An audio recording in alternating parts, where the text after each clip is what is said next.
Hi, everyone. Thank you so much for taking the time to attend this talk today.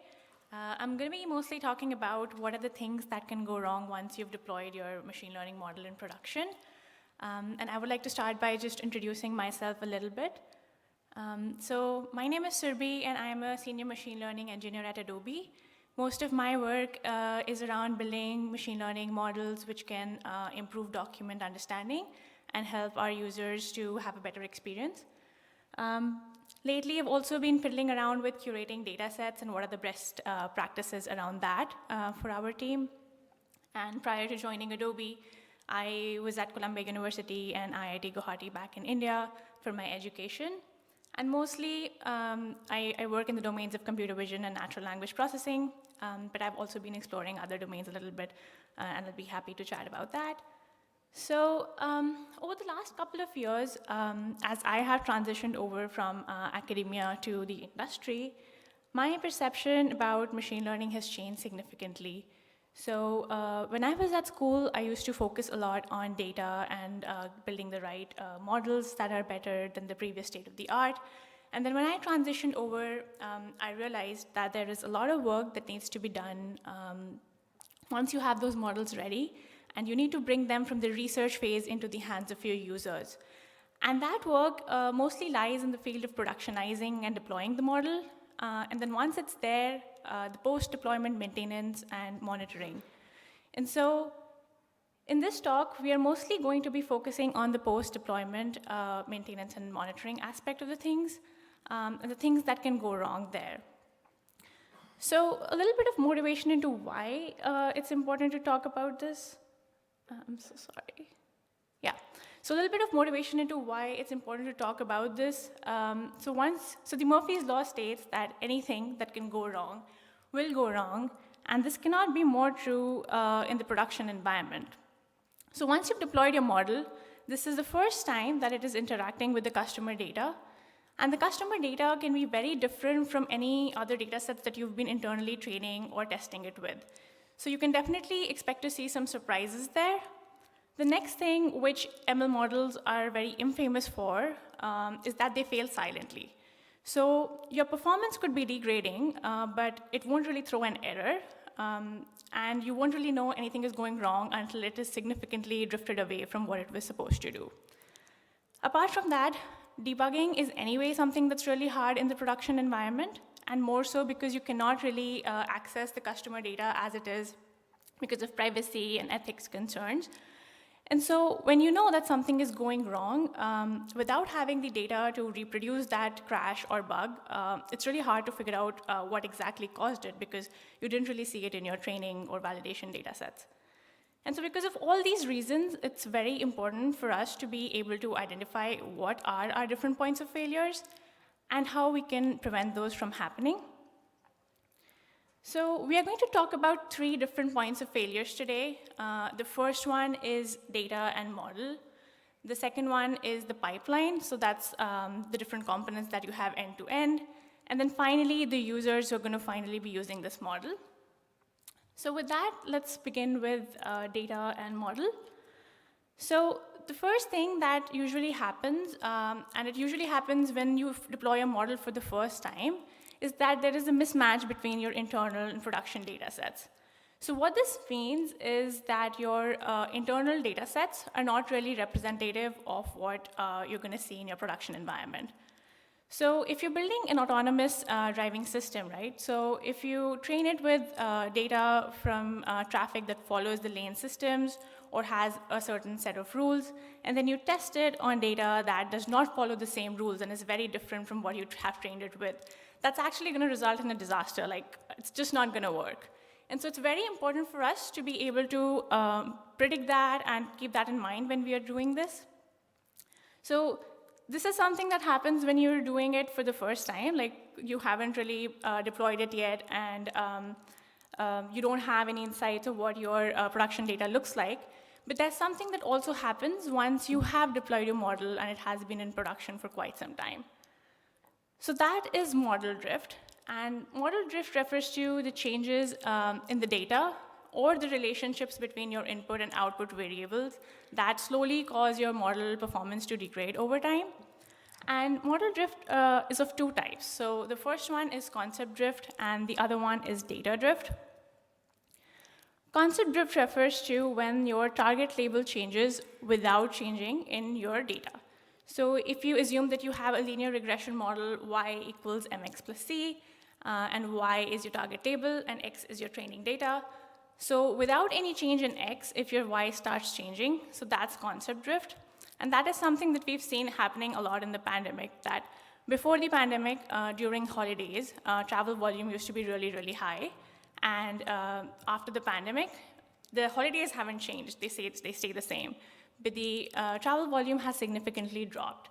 And so if we use a model that was trained prior to the pandemic to predict our travel volume now, we will likely fail because it does not know anything of the things that have changed apart from the data that it trained with. So we really need to train our model again to be able to predict this well for the pandemic period. And once that's over, we'll probably have to retrain again. The other kind of drift that happens is data drift. So unlike before, here, your y stays the same, the label stays the same, but the data starts to change. And similarly, if you consider the application of Face ID, here what happens is that I would want my phone to unlock whether or not I'm wearing a mask. But lately, as some of you may have observed, that your phone stopped doing that, and Apple had to release an update for that to work with the masks. So here, the label has stayed the same, that the phone should unlock, but the data has changed, and we again had to retrain our model. So these are a couple of things that happen with data, and what you can do to try to plan for it or to prevent that from happening. The first one is that always try to adjust your initial data set distribution with your PMs, because unless you've deployed your model, it's really hard to get insights about what it's going to look like, and they talk to the customers so they know what we can expect. So that's when you've not deployed it.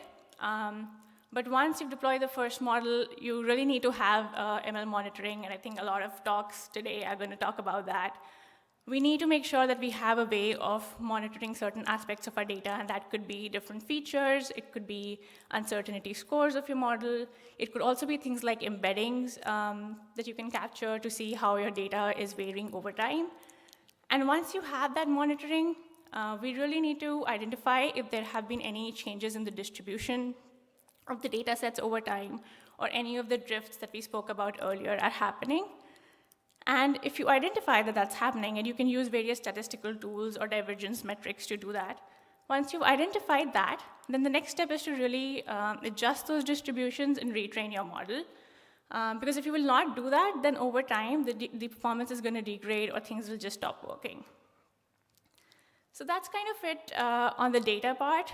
The next thing that we have is the pipeline. So ML models typically occur as a part of a bigger pipeline where there are multiple components upstream and components downstream. And those can be other ML models or other pre-processing or post-processing blocks. So for your models, the output of the things that are upstream are inputs. So if things change over there and we don't know that they are changing, then that can have a significant impact. Your model could error out, or it could just do something unexpected. So a few examples of how things change. For the one on the top left, if your model is expecting a CSV as input, and somehow, for some reason, the number of fields in that CSV changes, and we are not really reading by the keys, then in that case, it might just error out if you're not prepared for it. The one on the bottom left is where the dimensionality of the feature changes. And for example, if you had a feature that was 256 by 256 initially, and it changed to 32 cross 32 because of some component upstream, again, you could error out if you're not prepared for it. The ones on the right are cases where you might just fail silently. It might not give you an error, but it's not what the model was expecting. If you're expecting an RGB image and you start getting a grayscale, or if you're expecting things in scale 0 to 1, and then you start getting in 0 to 255, all that is going to change how your model is working. And so we need to be really careful how things upstream change, and a few ways that you can mitigate this from happening. First of all, always define a contract that shows what are the inputs and the outputs for the model.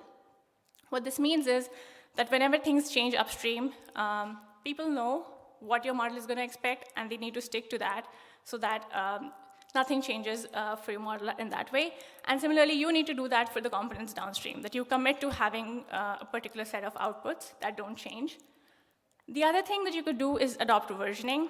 And versioning is something that people usually talk about when they're collaborating. But it's also relevant here, especially if your model's inputs and outputs are something that change from time to time. Like you're experimenting with 3 channels now, later you want to do 5 channels. So that gives the components upstream and downstream the ability to request for a specific version that, hey, I'm generating 5 channels, and so I need version 2 of your model that's going to take those 5 channels and give me my output. And finally, something that is overlooked a little bit in the ML domain is integration testing and unit tests. Like, we really need to make sure that whenever anything changes in your model or in any other component in that entire pipeline, we make sure that it's thoroughly tested, and we're getting the outputs that we expect end to end. So those are kind of the 3 main things that you could do with respect to the pipeline. And then finally, the last point of failure that I want to talk about, which is a little ironic, is the users. You build your models for the users, so you don't really expect them to be able to make your model performance degrade, but that happens. So the first way that happens is through feedback loops. And while feedback loops are important, they also can be misleading. So the first kind of feedback loop, which is slightly low risk and potentially useful, is when your user is directly correcting the output of your model. And what that would mean is that, let's say you have an object detection model that predicts cats and dogs. And in one instance, it predicted a dog as a cat, and the user directly changed its label. So you mostly will get clean labels that you can take an action item on and do something about that with your model. The next one, which is a little medium risk, is indirect feedback, where users give thumbs up or thumbs down or a rating for your final experience. That's a little hard to correlate with what actually caused the bad experience. And so taking an action from that specifically for the model is a little tricky. So it is useful to know that something went wrong, but what exactly? We don't really know that. And then finally, the last one, which is the highest risk, is when you start training with production data. And that's high risk because, let's say, you start getting really biased data for a certain period of time, and you start training on that. So your model is going to start picking up on those biases, and it'll fail its ability to generalize. And so we need to be really careful when we do the last one. So you don't really directly train on the customer data, but some aspects of it. And so once that starts to happen, we need to be careful. And that leads me to the next kind of attack that users can do, which is the adversarial attacks. So some of you may have seen this image before, where you can trick a classification model to predict a panda as a gibbon by just adding a small amount of noise. And so adversarial attacks happen when users tend to add things to the data that they're giving to your model in such a way that they make it predict what they want it to do. And so this can get really tricky, because if your model starts to train on this data, you're just going to learn to amplify the effect that they want to have on your model. And so the things that you can do to prevent these from happening, first of all, adversarial training. So if we have the adversarial samples in our training data, then we can train the model to predict a panda even with the added noise. Always try to get actionable feedback. So that's more useful than something that's indirect or for the entire pipeline. So if we know what exactly went wrong, we're more likely to be able to fix it. And then finally, when you are choosing which kind of data that you want to train with from production, it's important to have some sort of selection functions which can help you decide what you train with instead of just training with everything. So for me, the journey was a little more complicated than what I had anticipated, because I used to think that I deployed my model and that would be the end of it, so that's great. But it wasn't like that. And so I hope that the things that I have shared with you today have been able to give you a perspective about some of the things that you could think about from the very beginning that will help you mitigate some of these issues and minimize the impact they can have on your model. So that's about it from me. Thank you for your attention and time.